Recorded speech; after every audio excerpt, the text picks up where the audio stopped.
Konnichiwa. Depuis que je suis petit, j'ai toujours été fan par la culture japonaise. Est-ce lié à certains mangas comme Dragon Ball, les Chevaliers du Zodiac, Ken le Survivant? Mais cette langue m'a toujours intrigué par sa prononciation et sa difficulté d'apprentissage. Et aujourd'hui, la langue elle est pratiquée par plus de 122 millions de personnes. Seulement des Japonais, je vous rassure. Et dans l'avenir, je m'étais dit que si un jour j'allais au Japon, ça serait sympa d'avoir certaines bases pour parler japonais. Et à ce que j'ai pu voir, la langue japonaise est une langue à syllabes. Donc il existe 3 types d'alphabet. Il y a les fameux kanji que tout le monde a dû voir au moins une fois dans sa vie. Il y a les hiragana et enfin les katakana.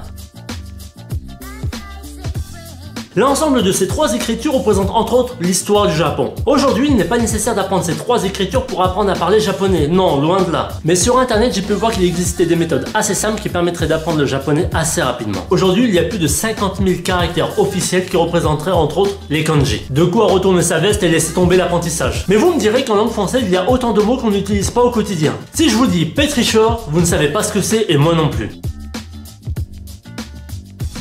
Je me suis inscrit dans une application où j'ai payé 5 € question de voir ce que ça pouvait donner. Le professeur de l'application me suggère dans un premier temps d'apprendre les voyelles. A, I, U, E, O. Il existe chez eux 5 voyelles, comme chez nous. Sauf qu'à la différence, 2 voyelles se prononcent différemment. Il y a le A, le I et le O. Et enfin arrivent 2 voyelles un peu plus compliquées à dire. Le U, alors qu'on prononce HU, HU, HU.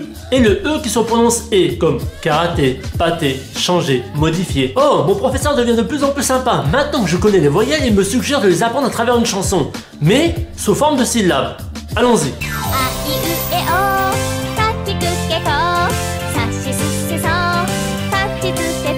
Non, sérieusement, j'ai payé 5 € pour apprendre une chanson. A, E, I, E, O. Bah, honnêtement, ils se foutent de ma gueule ou quoi? Moi aussi, je l'ai fait l'application demain pour 5 €. Donc, cette application, elle est énorme. Elle vous propose pour 5 € d'apprendre une chanson. Et en plus, des voyelles avec des syllabes. A, E, I, E, O. Kakuki, Kiko. Vous m'imaginez, moi, demain, en face des Japonais en train de réciter ça? Bref, vous l'aurez compris, c'est une drôle de façon d'apprendre le japonais, mais pourquoi pas. La pédagogie en soi m'a l'air d'être enfantin, mais voyons la suite de l'application. Les 5 € ne sont pas rentabilisés. Maintenant que je connais l'alphabet, voyons ce qu'est la suite. Oh putain, je sors d'un monde de malade. Maintenant, il me demande d'apprendre d'autres chansons. Oh, vous savez quoi, d'ici la fin de l'année, je sors un concert. Écoutez bien la chanson qu'il me demande d'apprendre.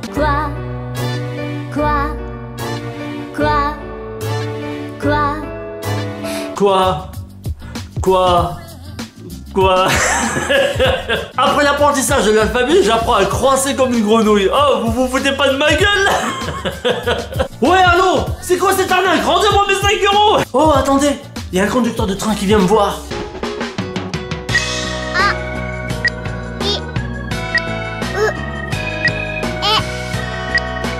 Oh, un jeu japonais. Le conducteur de train m'apprend avec des cases à les mettre dans les fenêtres. Mais l'application, elle propose toutes sortes d'exercices. En commençant l'application, lorsqu'ils m'ont demandé mon niveau, j'avais bien stipulé débutant. Et voici ce qu'ils me mettent pour me mettre dans le bain. Et ils me proposent entre autres 3 conseils. Écoutez de la musique japonaise, regardez des films ou des animes japonais et essayez de lire le plus souvent possible japonais. Et voici la vidéo qu'ils me proposent.